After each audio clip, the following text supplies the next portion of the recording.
قواره این مسیر یک طرف رومه، هر رو پی متر جاده هاشم جا مسیر خونه. زدم با طبیب تا وطنی رو تا که هاشون چونه. دیدم نتیجه این آروغاشون همه بر نونه. پس بابت زاخواه زواز بد با تو درگیری فله باید تو رو ماچ که شاید نمیخوره تیم کشی جاقات طالبی نکنه گریل بشی لاما.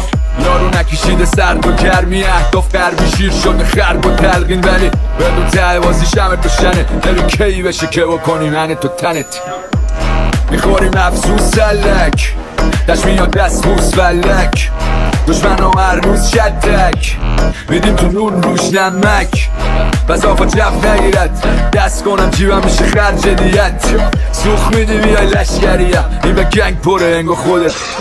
به من راه چاهو یاد دادن نه راه و چاهو، افتادم تو چاه همونجا رو آب و جارو کشیدم. کی میتونست بره جلو بهترم من؟ اینا که اسم بردی همه مثل پسرم من. ببینم اینا زمان شروع ما کجا بودن، حالا تیکه میندازم واسه ما شاغلم شدن. اینا تو وان هموم خونشون ناخدا بودن، دم در بردن واسه ما ناقلا شدن.